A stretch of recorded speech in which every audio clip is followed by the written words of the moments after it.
Hi, welcome back to this new lecture. इस lecture में हम बात करेंगे निश के बारे में। ब्लॉगिंग में आखिर ये निश क्या होता है, बहुत इंपॉर्टेंट टर्म है, ध्यान से सुनिएगा। अक्सर लोग सही निश चूज नहीं करते हैं, जिसकी वजह से उनके ब्लॉग फेल हो जाते हैं। निश बेसिकली एक टॉपिक होता है जिससे रिलेटेड ही आप आर्टिकल्स लिखते हो। मान लीजिए आपको टेक्नोलॉजी में अच्छा नॉलेज है, आपको गैजेट्स वगैरह का अच्छा नॉलेज है, मोबाइल फोन्स है, कैमरा वगैरह है, लैपटॉप्स है, तो ये जो गैजेट्स है ना, ये आपका एक निश कहलाएगा। आप जो भी आर्टिकल्स लिखोगे वो गैजेट से रिलेटेड ही रहने वाला है। उसमें आप कोई फूड ब्लॉगिंग का आर्टिकल नहीं लिख दोगे, है ना। तो ये स्पेसिफिक कैटेगरी होती है ना, स्पेसिफिक टॉपिक जो होता है जिससे रिलेटेड आप आर्टिकल्स लिखते हो, वो स्पेसिफिक टॉपिक ही आपका निश कहलाता है। कई तरह के निश हैं, जैसे कि ट्रैवल मैंने आपको पहले बता दिया है, एक निश हो गया है। आप सिर्फ ट्रैवल से रिलेटेड ही आर्टिकल्स लिखते हो। फूड एक दूसरा निश हो सकता है, जिसमें आप सिर्फ फूडिंग से रिलेटेड ही आर्टिकल्स लिखते हो। स्पोर्ट्स एक अलग निश हो गया, आप सिर्फ स्पोर्ट्स रिलेटेड ही आर्टिकल्स लिखते हो। अगर पॉलिटिक्स को आपने एज अ निश चूज किया है तो आप सिर्फ पॉलिटिक्स से रिलेटेड ही आर्टिकल्स अपने ब्लॉग पे लिखते हो। तो निश बेसिकली आपके ब्लॉग का टॉपिक होता है।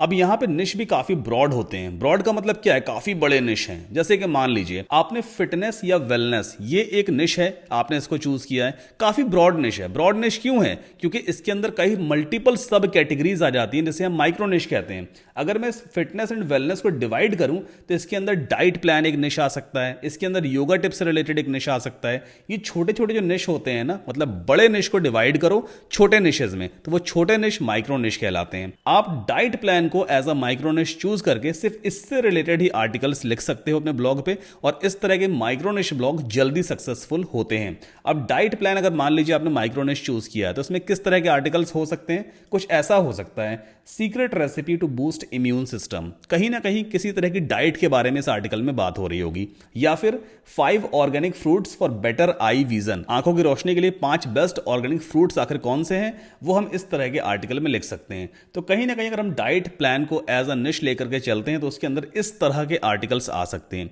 या फिर अगर आपने योगा टिप्स को एज अ निश चूज किया है, जो आपका माइक्रो निश है बेसिकली, वो योगा टिप्स है, तो इसके अंदर किस तरह के आर्टिकल्स हो सकते हैं? Exercise for belly fat reduction, है ना। मतलब योगा टिप्स के अंदर आप एक्सरसाइज बता रहे हो भाई बेली फैट कैसे रिड्यूस करेंगे। या फिर how to lose belly fat in 7 days, इसमें भी आप एक्सरसाइज के बारे में बता रहे हो, बेली फैट कैसे रिड्यूस किया जाएगा। तो ओवरऑल ये जो ब्रॉड निश है काफी बड़ा हो गया। हम इसे चूज ना करके इसको डिवाइड करें छोटे छोटे माइक्रो निश में, और किसी एक माइक्रो निश को पकड़ करके हम उसके ऊपर पूरा एक ब्लॉग सेटअप करें, तो वो जल्दी सक्सेसफुल हो जाता है। वहीं दूसरे कुछ और भी निश आइडियाज हैं, जैसे कि पर्सनल फाइनेंस है, ये एक ब्रॉड निश हो गया। अगर इसके माइक्रो निशेस हम देखें तो हो सकता है सेविंग्स एंड इन्वेस्टमेंट, ये एक माइक्रो निश हो सकता है। फाइनेंस प्लानिंग के ऊपर पूरा एक माइक्रो निश ब्लॉग सेटअप किया जा सकता है। अगर फैशन एंड ब्यूटी से रिलेटेड आपको नॉलेज अच्छा है तो ये तो एक ब्रॉड निश हो गया।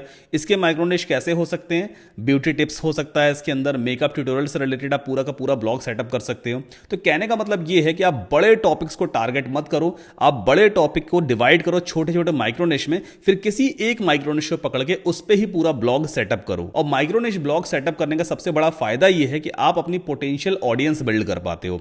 एग्जांपल के तौर पे मुझे डिजिटल मार्केटिंग अच्छी आती है, तो भाई मैं एक ऐसा ब्लॉग बनाऊंगा जिसके ऊपर डिजिटल मार्केटिंग से रिलेटेड ही आर्टिकल्स लिखूंगा। एक आर्टिकल ऐसा हो सकता है कि how to launch a business online, ये भी डिजिटल मार्केटिंग से रिलेटेड है। How to boost sales for a business, ये भी डिजिटल मार्केटिंग से रिलेटेड है। तो भाई मेरे ब्लॉग पे किस तरह की ऑडियंस आएगी? जो डिजिटल मार्केटिंग में इंटरेस्टेड है। अगर वो मेरे ब्लॉग को सब्सक्राइब करते हैं तो डेफिनेटली मैं एक ऐसी ऑडियंस बिल्ड कर रहा हूं जो सिर्फ डिजिटल मार्केटिंग में ही इंटरेस्टेड होती है। मतलब वो एक पोटेंशियल ऑडियंस है। कल को मैं उस ऑडियंस को मोनेटाइज कर सकता हूं। मैं किसी भी तरह का डिजिटल प्रोडक्ट उनको बेचूंगा ना, तो इजीली बिक जाएगा। इसीलिए हमेशा स्टार्टिंग से आपको ये लेके चलना पड़ता है कि भाई आगे चल करके किस तरह की ऑडियंस हम बिल्ड करने वाले हैं। तो आई होप आपको समझ में आया होगा कि निश क्या होता है, माइक्रो निश क्या होता है, और आपको एक माइक्रो निश ब्लॉग ही स्टार्ट करना है। अब अगले लेक्चर में आपको बताऊंगा कीवर्ड्स क्या होता है और कैसे हम कीवर्ड्स रिसर्च करते हैं।